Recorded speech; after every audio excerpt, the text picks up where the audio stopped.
Bonsoir et bienvenue aux ateliers Shake. Nous sommes rendus à l'atelier 9. Oui, c'est ça, donc l'atelier numéro 9. Donc je commence par me présenter. Mon nom est Mario Genot et... Moi, c'est Gabriel. Et Gabriel, est-ce que tu as une idée de ce qu'on va faire ce soir? On va continuer l'atelier 8, même si c'est l'atelier 9. Oui, c'est ça. Donc, dans le fond, ça va être une suite à l'atelier numéro 8. Donc, on va parler de plusieurs choses.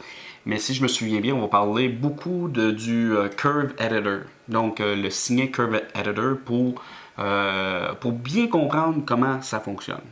Donc, on va tout de suite plonger dans notre atelier. Donc, on voit ici qu'on a le dossier 008 Shake, dossier Files, Media, Renders et Shake est en ce moment déjà ouvert.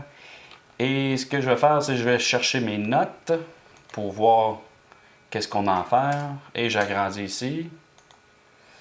Donc, on a déjà parlé des animations avec des images clés.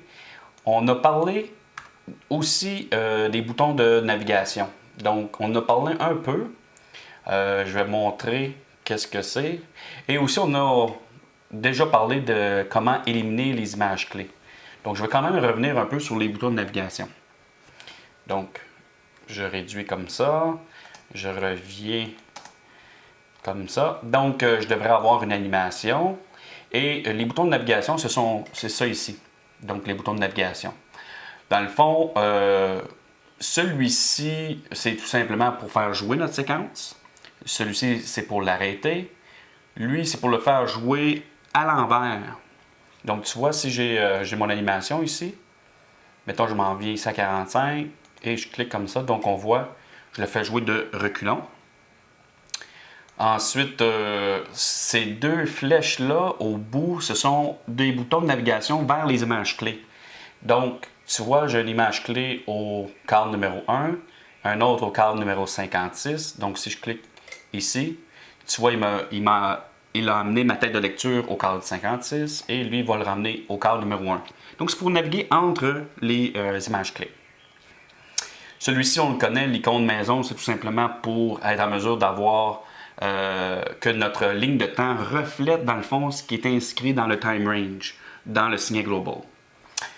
Celui-ci, par exemple, c'est pour avoir pour entendre une trame sonore ou une musique ou quelconque en même temps qu'on a notre séquence. Donc, comment faire? Premièrement, je vais l'activer pour dire si j'ai du son, fais-le jouer, mais j'en ai pas de son en ce moment. En tout cas, ça se peut que j'en ai parce que j'ai déjà préparé des choses, on va aller voir. Ce qu'on doit faire, c'est qu'ici, on a un signet audio file. Tu vois, on en a déjà un, je vais l'enlever. Donc, Remove Selected File. Donc, c'est ici, donc Audio File. Je pense que c'est ça, si j'agrandis. Je le vois plus. Je vois pas le titre, mais c'est ça, c'est Audio File.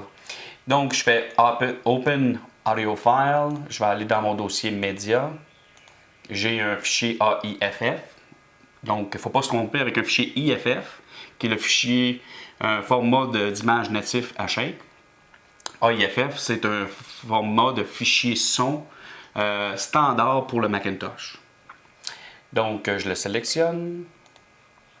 Et là, on voit qu'on peut l'écouter. Donc, ce que je vais faire, c'est que je vais mettre un peu de son. Donc, je fais Preview Audio. Donc, voilà. Je pense pas que c'est plus long que ça. Donc, c'est vraiment pas long. Et puis ici, on l'entend pas tellement bien dû au fait que je suis en train d'enregistrer mon écran en ce moment avec un logiciel. Donc, normalement, le son est beaucoup mieux que ça.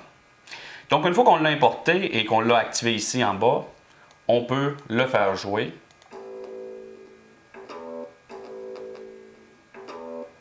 Donc, tu vois, c'est tout simplement à ça que sert le bouton ici pour en l'entendre. Donc, si on le désactive, on le fait jouer, on ne l'entend plus. Donc, c'est tout simplement pour ça. Je vais retourner au niveau des notes. Donc, ici, je vais cliquer sur Note View. Ici, Note, j'agrandis. Local Parameters. Donc, si on a on l'a déjà fait. Télécharger courbe dans Curve Editor. Donc, si je reviens, et que, mettons qu'on a une animation, donc on en a déjà une animation ici, comme telle. Et le signet Curve Editor, donc si j'agrandis, c'est ici. Donc, c'est une façon d'avoir une représentation graphique de notre animation. Donc, pour faire apparaître nos courbes d'animation. Comment on fait pour le faire afficher à cet endroit, puisque j'en ai une animation? Donc, si je sélectionne mon objet Move 2D, je fais apparaître les paramètres et je descends ici. On a au niveau du paramètre angle, je vais cliquer sur le petit plus. Donc, on voit ici le code. Eh bien, juste à gauche du bouton clé, on a comme un... c'est comme un horloge. Donc, une icône horloge. On clique dessus. Et maintenant, dans le Curve Editor, si j'agrandis, voilà, on a une représentation, dans le fond, de notre animation. Donc, tu vois, c'est au niveau de la rotation. Donc, on a un point ici. Donc, on voit, si on pouvait agrandir un peu, tu vois, c'est marqué angle pour représenter le paramètre. Et c'est marqué 0 à 1. Ça veut dire qu'il a une valeur de 0 au premier cadre. Donc, si je vais voir l'autre ici, je vais agrandir pour qu'on puisse... Oh, je vais tasser ça peut-être plutôt comme ça. Et on va zoomer un peu. Donc, on voit encore le paramètre angle, mais celui-ci, c'est moins 54,888, donc négatif. C'est pour ça que ça descend à 56, au cadre 56. Donc, voilà. Donc, c'est la représentation, dans le fond, graphique. Donc, dans cette fenêtre-là, on peut faire F pour avoir un full screen de ce qu'on a. Et on a des leviers qu'on appelle des tangentes qu'on peut jouer avec pour être en mesure d'adoucir, dans le fond, notre animation. C'est ce qu'on appelle un ease in puis un ease out. Donc, c'est pour que ce ne soit pas trop raide au niveau de l'animation. Mais pourquoi quand c'est marqué, mettons, moins 54,898 A, pourquoi c'est pas marqué juste A plus A commercial? Ah, c'est comme ça qu'ils ont décidé de le faire, les programmeurs. Donc, c'est une bonne question. C'est tout simplement... ça veut dire... Je comprends un peu pourquoi ils ont voulu faire ça. C'est très court. Le A commercial en anglais s'appelle at. Puis at veut dire O. Donc, en mettant juste ce signe-là, ça faisait en sorte que c'était moins long. Nous, c'est parce qu'on voit un A commercial, on pense que ça veut dire A en français. Mais c'est pas ça que ça veut dire. Ça veut dire O, au cadre numéro 51, mettons. C'est une façon courte d'expliquer ce qu'ils veulent nous expliquer à ce niveau-là. Donc, voilà pour comment faire apparaître. Ensuite, si on vient voir encore au niveau des notes, l'auto-load. Ensuite, on a le V et le P, puis éliminer une courbe. Donc, on retourne dans le Curve Editor. Ici, le auto-load, c'est une façon de faire apparaître, dans le fond, de faire apparaître les courbes d'une manière différente. Donc, ici, si tu cliques sur Current, il va aller visionner ce qu'il y a dans le cadran de visualisation et il va te faire afficher toutes les courbes en rapport avec ce que tu vois dans le cadran de visualisation. Et Selected, c'est le contraire, c'est qu'il ne se fie pas à ce qui est inscrit dans le cadran de visualisation, il se fie sur quel objet que tu as sélectionné dans le cadran de composition. Je m'en sers pratiquement jamais. J'y vais plutôt de façon manuelle. Mais c'est à ça que ça sert. Ici en haut, on a le V, c'est pour rendre notre courbe visible ou invisible. Donc tu vois, si on clique sur le plus, on a encore ici l'expression qui représente la courbe. Et donc le V, c'est vraiment à ça que ça sert. Tu vois ici, le node, ça représente l'objet, Move 2D. Et son nom, c'est Move 2D1. Ici, c'est le paramètre angle. Et puis, donc, c'est ça qu'on fait apparaître en ce moment. Pour éliminer une courbe, donc l'éliminer dans le sens que d'éliminer la courbe dans le cadran, dans le signet Curve Editor, et pas éliminer pour toujours. Tu fais tout simplement, tu le sélectionnes et tu cliques sur la touche Delete et il disparaît. Mais on a encore notre animation si on le fait jouer. Tu vois, on voit encore notre animation. Donc, il n'y a pas de problème, c'est tout simplement l'éliminer dans la courbe, dans le Curve Editor. On va retourner voir les notes. Donc, ça, c'était pour le V et le P. Donc, le P, une autre chose que je me sers pas souvent, même jamais, je vais faire réapparaître dans le fond ma courbe. Donc, si je reviens ici, au niveau de l'angle, je clique sur l'icône horloge, je reviens. Donc, le P, c'est pour dire persistance. Ce que je sais que c'est supposé faire en réalité, c'est que si tu as un paramètre que tu veux faire afficher en tout temps, même si tu en sélectionnes un autre, ce paramètre-là va continuer à s'afficher dans la section, dans le Curve Editor. Bon, je m'en sers pratiquement jamais. D'habitude, j'y vais, comme j'ai dit, de façon manuelle. Donc, on retourne au niveau des notes, pas pour que j'oublie. Le Frame All, Frame Selected, Pan Around et le bouton du Curve, les boutons du Curve Editor. Donc, le Frame All et Frame Selected. Ça, dans le fond, oups.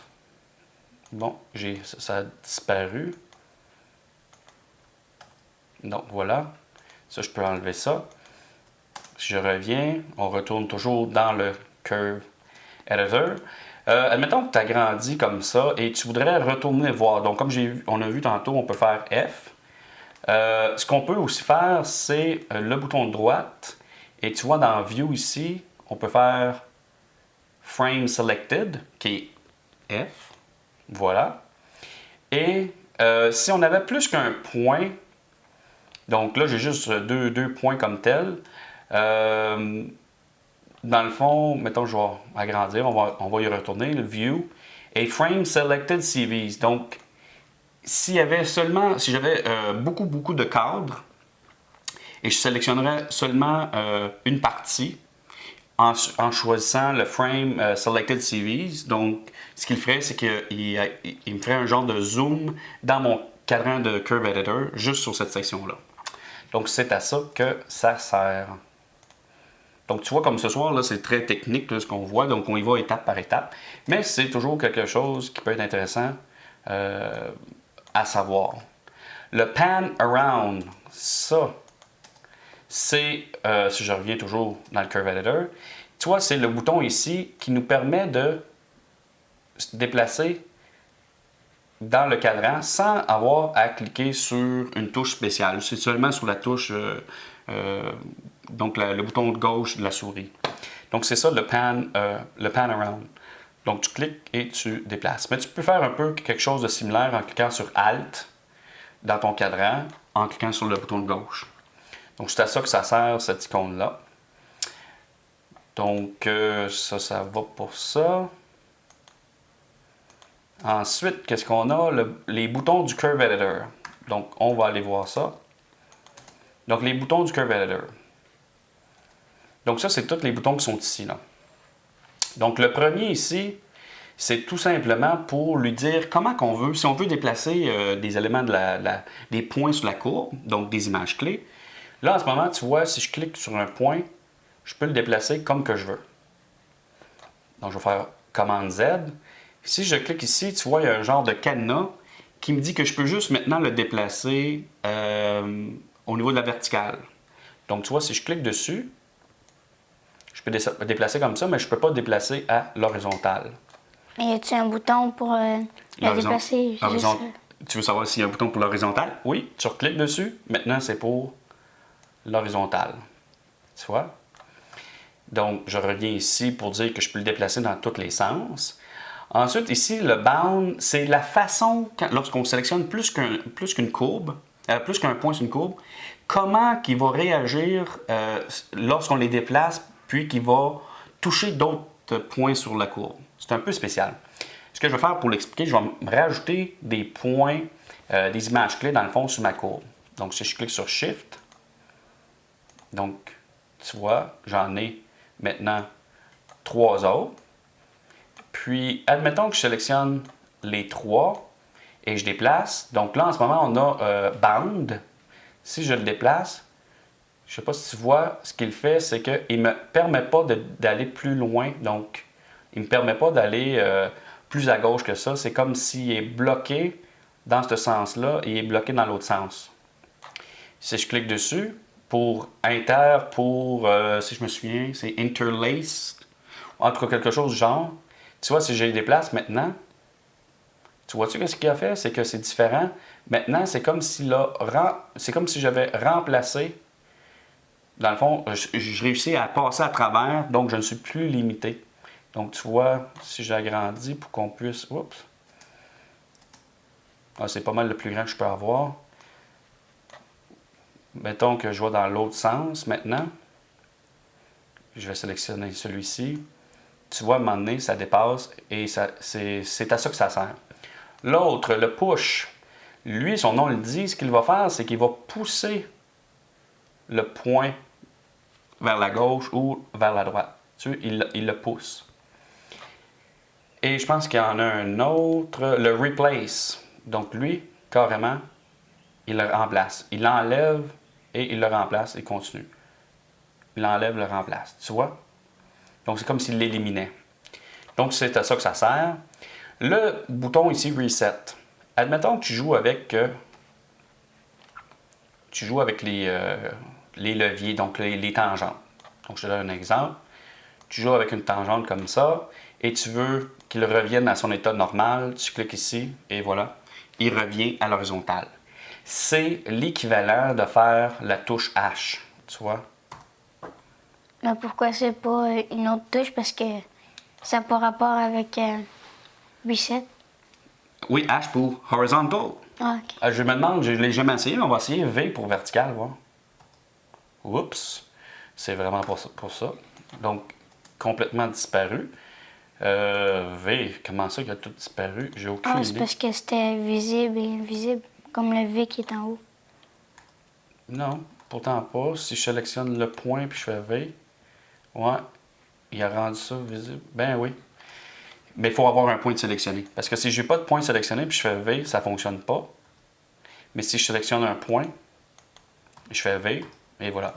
Donc on en découvre tout le temps. Il y a tellement de raccourcis au clavier, tellement de petits trucs dans Shake qu'on ne les connaît pas tous. Donc je viens d'en apprendre un ce soir. Donc c'est à ça que sert le bouton Reset. Entre autres, ici, le Flatten Selected CV. Pourtant, ça, c'est l'équivalent du H. Donc, si je clique là-dessus, je sélectionne mon point. Ouais, lui, c'est H. Lui, le Reset, c'est probablement lui pour plusieurs. On pourrait en faire pour faire un genre de reset sur plusieurs points. Je vais essayer quelque chose. Donc, je vais jouer. Je vais prendre ces trois-là. Je fais Reset. C'est parce que tu n'avais pas bougé les autres aussi. Je vais voir si ça va fonctionner. Tiens, je vais bouger lui aussi. Donc, je les ai modifiés. Je fais Reset. Ils reviennent les trois à leur état normal. C'est un genre de commande Z dans le fond. Donc, c'était pas l'histoire du H en réalité. Tu vois, si je modifie lui comme ça et je fais Reset, il faut que je l'aie sélectionné. Reset, tu vois, il revient à son état de départ. À son dernier état dans le fond. Et l'autre bouton ici, lui, c'est vraiment pour revenir à l'horizontale. Ce dernier, c'est un peu plus complexe. Donc, le dernier bouton, si je sélectionne, c'est pour mettre des expressions pour la courbe. Donc, je vais juste mettre de quoi? Mettons, je mets une valeur 1, puis je fais Apply. Il dit Please select the curve before applying. Donc, il veut que je sélectionne une courbe. Donc, je sélectionne la courbe. Et j'ai la valeur 1. Je clique. Et tu vois, ça a un effet sur la courbe. Donc, je ne vais pas passer toutes les expressions qu'on peut avoir là-dessus. C'est assez complexe, mais tu vois, au niveau des opérations, il y en a plusieurs. Ça pourrait être, mettons que sur une courbe, mettons qu'on a une animation puis qu'un petit effet de scintillement. On pourrait y mettre une expression à l'aide du curve processing et puis essayer d'enlever cet effet de scintillement, ou plutôt l'ajouter même. Donc, c'est un peu à ça que ça sert. Ensuite, ben, on va aller voir les notes, voir si j'ai pas quelque chose que j'ai oublié. Donc, oui, le diviser le Curve Editor en deux. Ajouter et éliminer les images clés, OK. Donc, si je reviens ici, on retourne dans le Curve Editor. Donc, comment on peut aussi, c'est ça, donc diviser notre Curve Editor en deux en venant cliquer ici en haut. En haut, à peu près là. Je réussis pas à aller le diviser, mais il semble que Curve Editor, c'est peut-être un peu plus haut, non? C'est vraiment à cet endroit. Je sais pas si c'est parce que la résolution... Ah, voilà. Donc, c'est un peu plus difficile. Et là, on l'a deux fois. Donc, à quoi ça pourrait servir? C'est qu'on pourrait avoir une courbe ici et avoir une autre courbe dans celui-là. Donc, on pourrait comparer les deux courbes. Donc, c'est à ça que ça sert. Et comment éliminer, bien sûr, les images clés sur la courbe? C'est seulement le sélectionner et cliquer sur la touche Delete, tout simplement. Une autre chose, c'est que les tangentes, tu vois, quand on clique dessus, ça a une influence, bien sûr, sur l'autre. Donc, même si je sélectionne la tangente de droite, ça a une influence sur la tangente de gauche. Si tu cliques sur la touche CTRL ou commande, un des deux, ça va modifier seulement un côté. Tu vois? Et puis, si tu veux revenir, donc tu veux que les deux maintenant reviennent, donc qu'ils reviennent reliés ensemble, tu cliques sur la touche Shift et quand tu cliques, ça revient. Donc, c'est comme si tu redonnais, dans le fond, tu remettais les deux tangentes ensemble. Donc, le côté gauche et le côté droit. Et si tu cliques sur Shift, comme j'ai dit, c'est seulement sur un. Puis même si tu lâches la touche et tu fais juste cliquer, il n'y a pas de problème, c'est que ce lien-là a été brisé. Et c'est en cliquant sur Shift et sur une des tangentes, le lien revient. Ça va pour ça? Oui.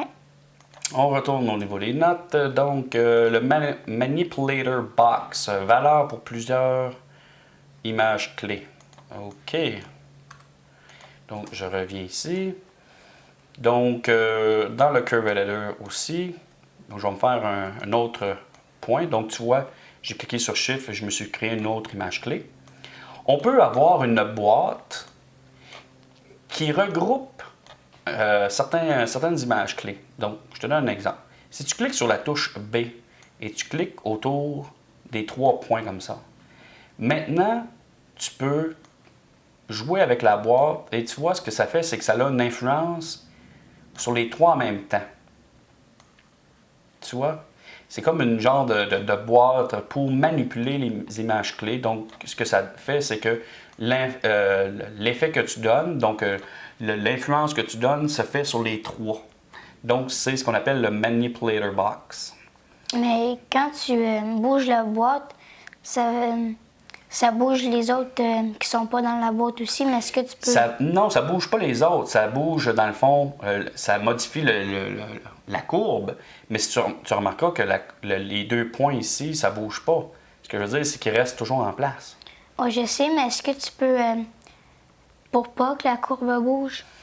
Pas avec cette boîte-là, non. Si tu veux pas, il va falloir que tu fasses de la modification, puis après ça, tu vas venir rejouer avec son levier pour le remettre comme tu aimerais l'avoir.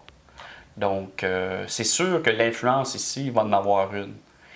L'angle, comme tu peux voir ici, ça ne joue pas, donc l'angle va rester la même, mais bien sûr, la courbe va être modifiée. Ça, tu n'as pas le choix, parce que c'est eux autres qui l'influencent aussi. Il n'y a pas juste ces deux points-là qui influencent la courbe. Mais aussi, est-ce qu'il peut y avoir plus que 3 leviers dans la boîte? Ah oui, tu peux en avoir autant que tu veux. Tu peux avoir autant de points images clés dans la boîte que tu veux. Tu fais juste cliquer sur la touche B, tu sélectionnes et tous ces points-là vont être dans la boîte. Voilà. Donc, ensuite, c'était... La manipulation... pas la manipulation, la... Je vais retourner voir, j'ai déjà oublié au niveau des notes. Oh. Ici, est-ce que je peux faire commande Z? Non, pas vraiment. Je me souviens plus qu'est-ce que j'avais. Dans le fond, Bon, c'est pas plus grave que ça. Sûrement, je vais y revenir. Briser et rejoindre une tangente. Je l'ai fait tantôt en cliquant sur contrôle commande. Et puis, j'ai montré comment le rejoindre. Et bouton opération sur la courbe. Ça aussi, je l'ai montré. C'était comment mettre des opérations, des expressions sur une courbe. Et dans le fond, on a passé pas mal ce que je voulais qu'on voit. Je vais quand même y retourner pour montrer d'autres choses. Entre autres, ici. Tiens, si on prend un point, on peut aussi, au lieu de le faire de façon manuelle, on peut modifier, dans le fond, les valeurs ici. Donc, key, c'est l'image clé. Mettons, je dis 15. Il se déplace au 15e frame. La valeur ici, au lieu d'avoir -1, mettons, j'y donne -10. Voilà. Ça, c'est la tangente de gauche, le left tangent. Et le right, mettons, je marque, je sais pas moi, 0. Tu vois la ligne. Et la droite, mettons, je mets 45. Donc, on peut faire les modifications au niveau des champs directement ici. Ici, c'est l'équivalent là, de faire le frame all qu'on a vu tantôt. Donc, c'est pour qu'il nous montre dans notre cadran tout ce qu'il a montré. Ici, c'est tout simplement l'équivalent de la touche F. Donc, tu vois, si je réduis comme ça et je clique comme ça, c'est l'équivalent de faire F, full screen. Ici, c'est pour voir la courbe du son. Si tu as du son dans ton projet, et dans mon cas, j'en ai, tu vois, on a la courbe du son directement dans le Curve Editor. Et c'est à peu près ça. À part de ça, il y avait-tu quelque chose d'autre que je voulais montrer? Non, c'est à peu près ça. Toi, est-ce que tu as des questions en rapport avec ça? Non. Donc ça, c'est vraiment intéressant quand on veut avoir des courbes. Ben, pas tellement avoir des courbes, mais mieux avoir un meilleur contrôle sur nos animations. Donc, ça va pour ça. On est rendu directement à notre TP, notre travail pratique. Donc, Mais pour voir ce qu'on pouvait faire, tu peux le sauvegarder puis aller à la dernière sauvegarde. tu veux dire, pour l'affaire que peut-être que j'ai oublié, là? Oui, tu as bien raison, c'est ce que je vais faire. Je vais quitter Shake. Tiens, je vais quitter Shake et je vais le réouvrir comme ça, probablement, si je n'ai pas sauvegardé. Puis des fois, j'ai tendance à sauvegarder, c'est une bonne habitude au fur et à mesure, mais peut-être que je ne l'ai pas fait. Et on va aller voir c'est quoi que j'avais oublié. Et voilà. Valeur pour plusieurs images clés. C'est ça qui me manquait. OK, valeur pour plusieurs images clés en même temps. Je vais faire apparaître, dans le fond, comme ça. Donc, je retourne dans le Curve Editor. Je vais me faire quelques images clés. Donc, mettons ces trois-là, si je les sélectionne, ouais, si je sélectionne les trois, puis au niveau de la valeur ici, je mets quelque chose comme 10. Les trois ont la valeur 10. Donc, c'est la façon, dans le fond, de donner la même valeur à plusieurs images clés. Ah, puis il y a quelque chose d'autre que je voulais montrer aussi qui est bien intéressant. Mettons, je vais enlever... Oups, j'ai tout enlevé dans le fond. Je vais juste enlever certaines images clés. Admettons que tu as cette image clé. Donc, tu vois, c'est cette image-là. L'image clé est au frame 19. La valeur est de -17. Je vais mettre, mettons, non, c'est 17. Je vais mettre 20, mettons. Voilà. Et que j'aimerais qu'au cadre numéro 19, non, au cadre numéro 30, qu'il y ait exactement la même valeur. Ce que je peux faire, c'est sélectionner le point, commencer le coller. Je me rends, mettons, au cadre 30 et je fais commande V. Tu vois maintenant, celui-ci, là, il est au cadre 27. Pourtant, mettons, je m'en vais à 41. Je fais commande V. Ouais, c'est bizarre. Attends un peu. Je vais resélectionner. Je vais aller, tiens, déplacer ma tête de lecture ici. 19. Donc, je le sélectionne. Commande C. Au cadre 34. Je fais commande V. Et on va aller vérifier. Il marque 35. C'est un peu bizarre, c'est qu'il me le colle un peu plus loin. Bon, c'est pas plus grave que ça, on peut toujours le déplacer, mais on peut copier un point, une image clé sur la courbe et le coller à un autre endroit en déplaçant notre tête de lecture. Donc voilà. Et maintenant pour le TP. Donc si on regarde, ça va être intéressant dans le sens que, pas intéressant le concept, mais de comprendre comment faire ce genre de truc. Donc, bien sûr, pour réussir ce travail pratique-là, il faut se souvenir de ce qu'on a déjà vu à l'atelier numéro 8 et bien sûr avec ce qu'on a appris ce soir. Donc, si on regarde, c'est tout simplement une animation de trois cercles. Ça dure, je pense, 100 cadres. Donc, ici, je vais mettre donc dans le Global Parameters. Donc, je clique sur Auto. J'ai de 1 à 100. Ici, ça reflète dans le fond la même chose. Et c'est une animation qui dure 100 cadres. Et ce qui est intéressant avec cette animation-là, c'est que ça fait un loop parfait. C'est-à-dire que si on dit de le jouer en boucle, on va vraiment avoir l'impression qu'il y a un loop.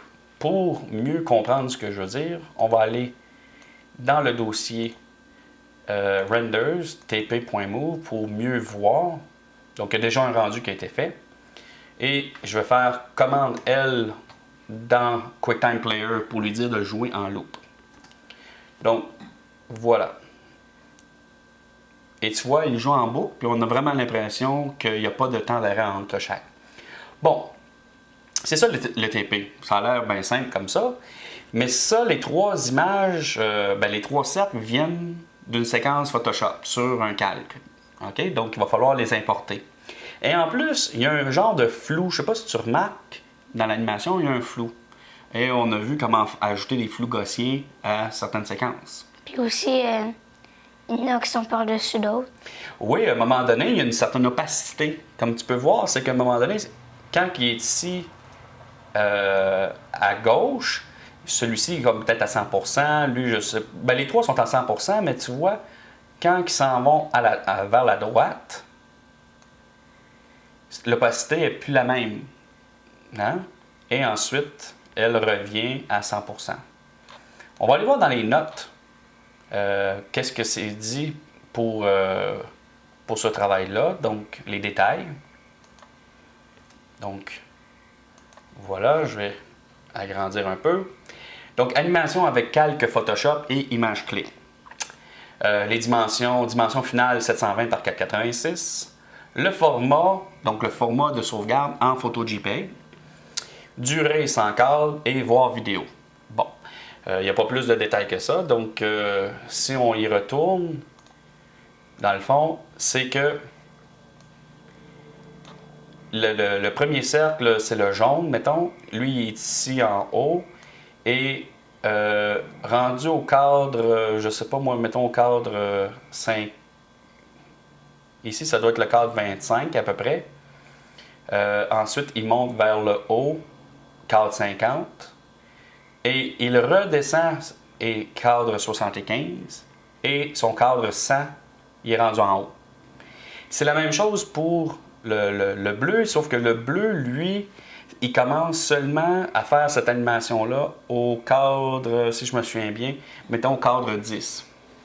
Donc lui, il fait la même chose, mais au cadre numéro 10. Et le rouge, je pense, est au cadre numéro 20. OK? Donc, ils ont les trois la même animation. Et dans le fond, il y a comme un million de façons de faire ça, mais avec les techniques qu'on a vues, ça devrait être intéressant de voir les raccourcis.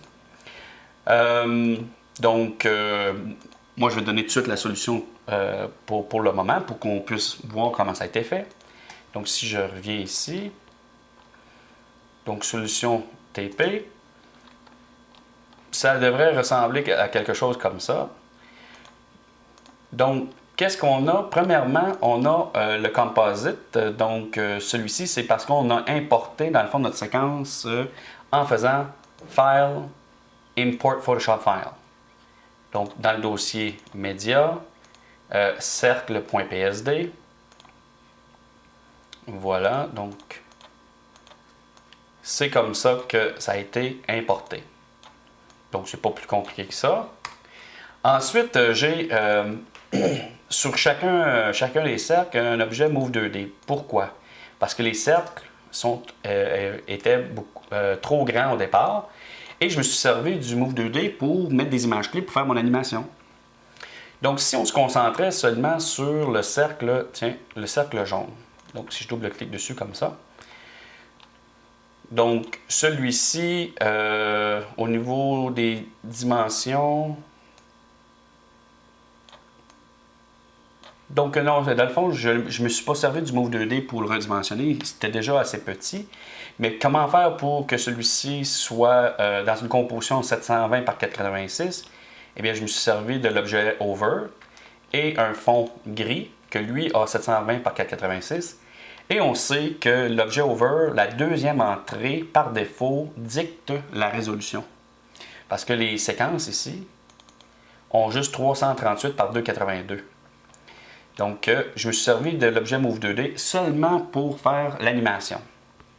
Donc, si on vient voir sur la ligne de temps, ici, donc au cadre 1,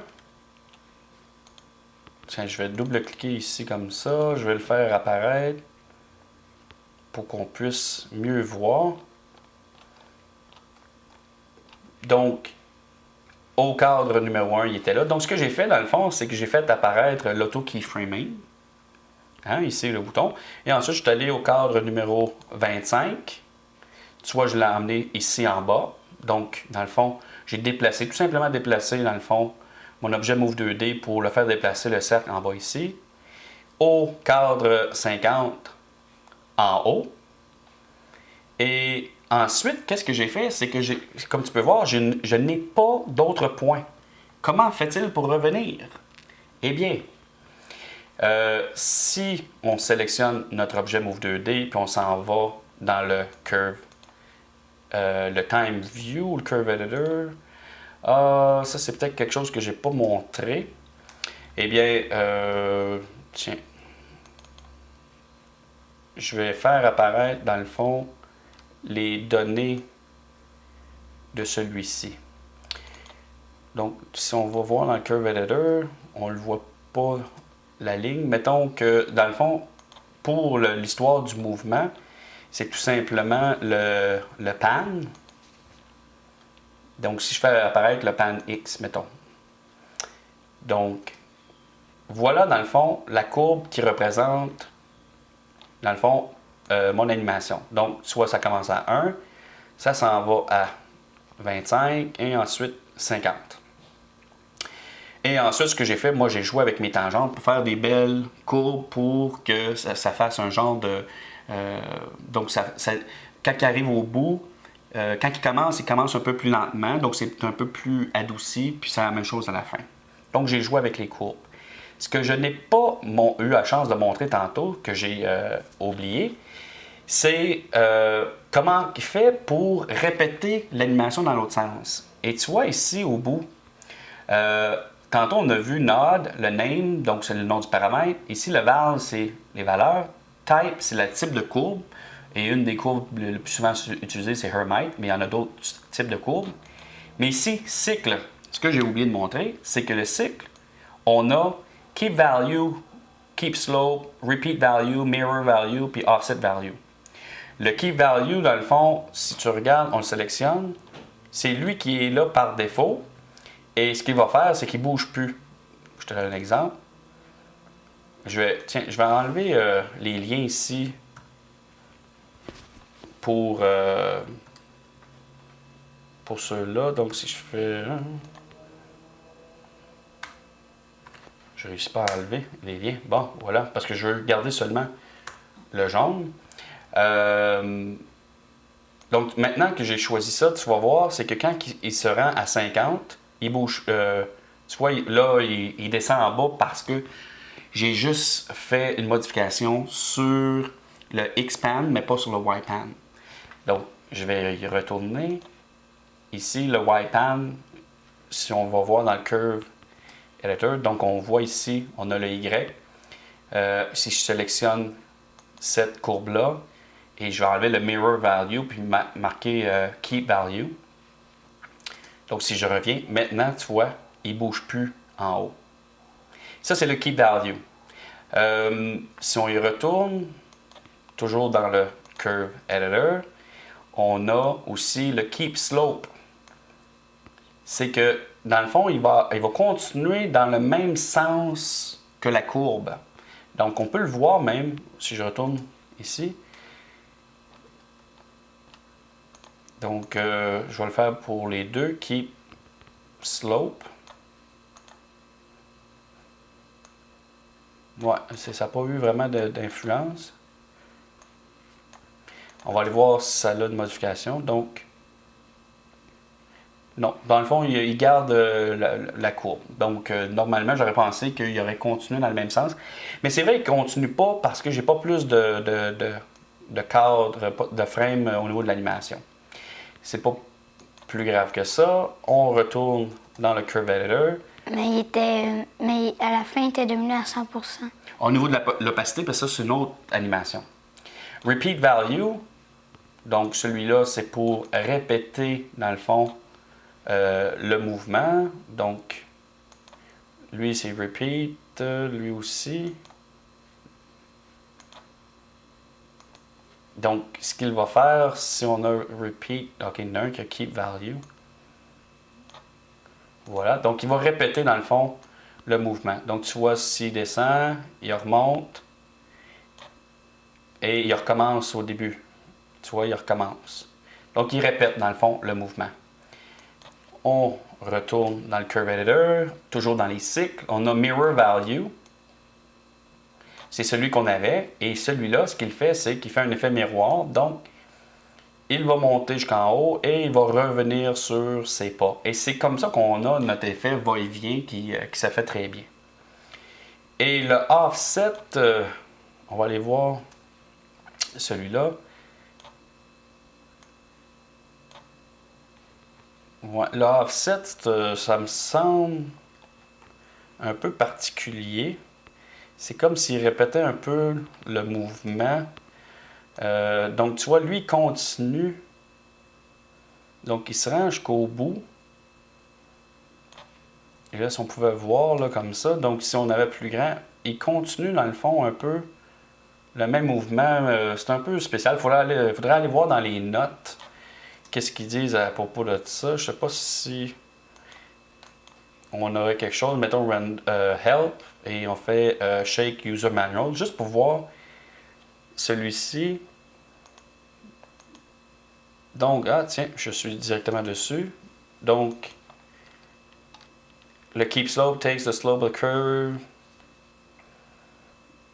Ouais, le keep slope, c'est de tantôt, c'est qu'il prend la même courbe, dans le même angle, puis après ça, il continue jusqu'au bout. Le repeat value, on l'a vu.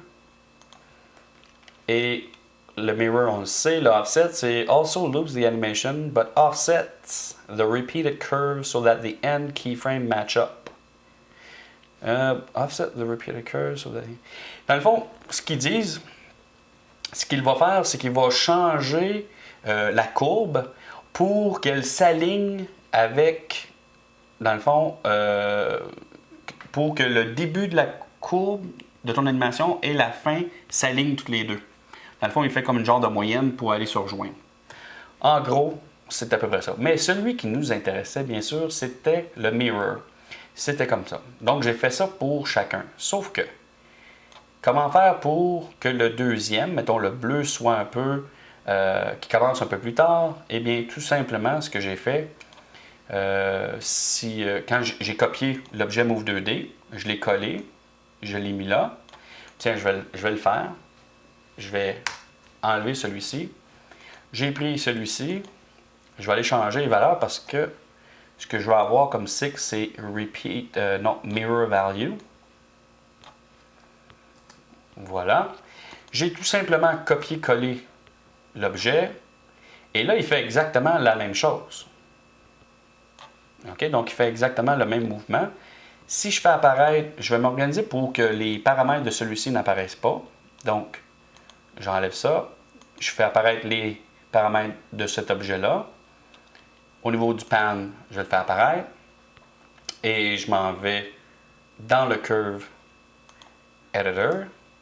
Et j'ai tout simplement tout sélectionné. Donc, commande A, ou bien on clique, on glisse comme ça. Et si je prends le premier, je peux le déplacer de 10 cadres. Tu comprends? Mais je viens cliquer ici pour déplacer seulement au niveau de l'horizontale. OK? Donc, je sélectionne et je m'en vais, mettons, au cadre numéro 10. C'était tout. Comme ça, tout a été déplacé. Et si on revient dans notre composition, maintenant, tu vois, il commence un peu plus bas. C'est parfait. Et comme ça, ben, ça donne notre effet. Même chose pour le troisième. Je vais enlever celui-ci. Je peux le brancher avec mon composite. Je copie ça, je copie, je colle. Je l'emmène comme ça. Je m'organise pour que les paramètres, n'apparaissent pas dans le Curve Editor pour ma séquence bleue. Je fais apparaître celui-ci. Je descends, je clique sur ici pour le pan et je m'en vais dans le Curve Editor. Je sélectionne tout en faisant commande A. Ici, bon, c'est parfait, c'est qu'il est verrouillé au niveau de la verticale. Et je déplace jusqu'au, commande Z. On voit qu'il n'y a pas tout sélectionné, donc je vais plutôt cliquer glisser. Et je tasse le tout au cadre numéro 20. Et je reviens comme ça. Et voilà, donc il descend plus bas. Et finalement, pour ce qui est de l'opacité, si tu te souviens bien, on a au niveau de l'objet multilayer qui représente le composite aussi, on avait au niveau, mettons comme ici, jaune, on avait l'opacité qu'on pouvait jouer avec pour chacun. Donc tu vois ici, jaune opacity, j'avais une animation. Donc dans le fond, je ne sais pas à quel cadre que j'ai fait ça, mettons, tu vois au cadre 1, l'opacité est à 1, toujours à 1 à partir de là, 50, 75, ouais, ça change, c'est pas les bons, je vais double-cliquer dessus parce que j'essaie de faire apparaître dans le fond les valeurs. Donc si je reviens, au niveau de l'opacité, au cadre numéro 1, l'opacité pour le jaune est à 1. Ouais, ça ne change pas. On va aller voir un autre. Ah, c'est pas celui-là, c'est parce que je ne jouais pas avec celui-là. J'ai joué plutôt avec le Photoshop Opacity, c'est plutôt lui. Donc si je m'en vais au cadre numéro 1, tu vois, il y a une valeur de 1. Au cadre, je ne sais pas trop. Moi, dans le fond, je l'ai fait entre le cadre 1, il y avait une valeur de 100%. Au cadre 50, j'avais mis une valeur de 0.5. Et au cadre 100, dans le fond, une valeur de 100. Je ne sais pas pourquoi. Dans le fond, je l'ai pas peut-être juste fait entre la valeur 1 et 100. Je ne comprends pas pourquoi j'ai toutes ces images clés-là. Pourtant, c'est pas moi qui ai tout créé ça, certain. On va aller voir un autre. Donc, si on va voir le bleu, c'est comme si j'avais pas mal de keyframes. J'ai un keyframe à la valeur. Dans le fond, au cadre 17, j'ai un keyframe. Bon, en gros, dans le fond, là, si je le sélectionne, je pourrais le remodifier. Mais tout simplement, c'est tout simplement à dire qu'il faut, on pourrait l'animer à l'aide de l'objet multilayer. Donc moi j'avais plusieurs keyframes, là, mais je comprends pas. Je pense que ce que j'ai voulu faire, en réalité, c'est, à quelque part, c'est quand j'étais rendu au cadre 50, c'est-à-dire en haut, il était à 0.5, et ensuite il revenait à la valeur, lorsqu'il arrivait au cadre 100, il revenait à 100%. Mais pourtant ici, je dois avoir joué avec parce qu'on n'a plus la même opacité. C'est pas plus grave que ça, mais c'est avec ça que je me suis amusé pour faire l'effet. L'objet Move 2D qui est en dessous, c'était pour avoir le flou. Donc si je le sélectionne, je descends en bas, plus loin au niveau des paramètres, et on a le Motion Blur. Donc à la valeur, donc mettons Motion Blur au premier cadre, il est à 0, et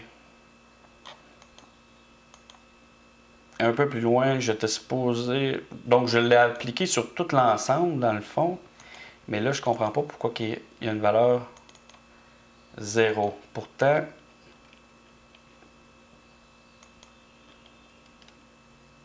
il y a quelque chose qui ne fonctionne pas. Donc, ce que je vais faire, je vais quitter. Je vais le réouvrir parce que là, je trouve qu'il y a des affaires bizarres.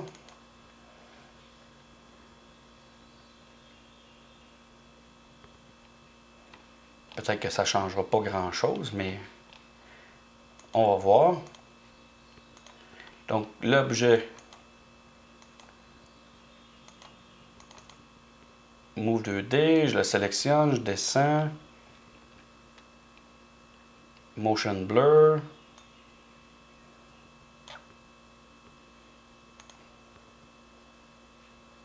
Pourtant, il y a une valeur. En tout cas, ce que normalement, c'est qu'on pourrait se mettre des keyframes et puis lui donner une valeur, mettons comme 1.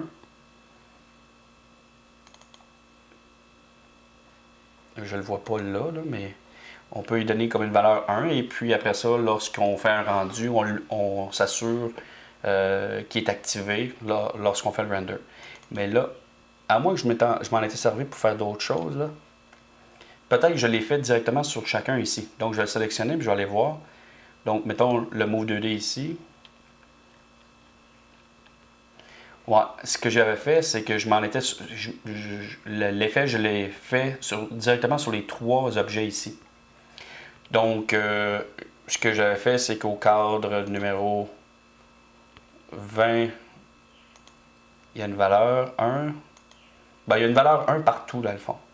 Donc, j'avais donné la valeur 1 pour chacun des objets. Celui-ci, à quoi il pouvait bien servir, je ne sais pas. Ce que je vais faire, je vais le sélectionner, je vais faire I. Ah, c'était pour redimensionner. C'était tout simplement, lui, pour redimensionner le tout, pour avoir des cercles plus petits. C'est tout simplement ça. Mais pour le flou, est-ce que tu aurais pu prendre l'objet blur? Pour lui, ouais, c'est ça. Donc, tu veux dire l'objet blur? Oui, j'aurais pu. Mais mettons que je prends celui-là, je vais les enlever. Donc, si je descends ici, je vais enlever l'effet. Mettons, je mets 0. Même chose pour lui.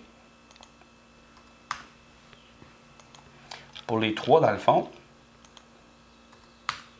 Donc là, je ne l'ai pas. Et pour celui-ci, j'aurais pu me servir de cet objet-là pour l'appliquer sur les 3. Donc, tu vois, il y a une valeur de... Donc, une valeur de 1 sur les 3. Quoique, il n'a pas l'air de s'appliquer. Donc, ce que je vais faire, c'est remettre la valeur ici à 0. Et c'est probablement pour ça que je m'étais plutôt servi des objets Move 2D ici. Et là, si je mets une valeur de 1, et voilà. Donc, c'était pour ça, ça ne fonctionnait pas directement après le composite. Donc, je l'ai appliqué directement sur les 3 en haut. Et l'objet Over, bien sûr, pour mettre ce qu'on a ici par-dessus un fond gris. Et en gros, lorsqu'après ça, on faisait notre rendu, donc Render, Disk, Flipbook, Photo JPEG, comme codec, donc photo, plus bas ici, Photo JPEG, 29.97 et auto pour avoir une animation de 1 à 100. Et on s'assure ici que le Motion Blur, il y a une valeur de 1. Donc, pour avoir notre effet. Et c'est tout. Et lorsqu'on a fait ça, et bien sûr, le résultat devrait donner quelque chose genre. Bien sûr, on n'était pas obligé de faire exactement comme j'ai fait, mais en utilisant toutes les techniques un peu, comme Photoshop, avec l'objet multilayer, avec les keyframes, le curve editor, ça nous permettait de faire quelque chose du genre. Donc voilà notre animation. Et si on fait commande L pour faire le loop, bien sûr, il fait l'animation comme il faut. Et voilà. Des questions, Gabriel? Non. Pas de questions? Donc, ça va être tout pour l'exercice. Donc, merci beaucoup et à la prochaine. Bye.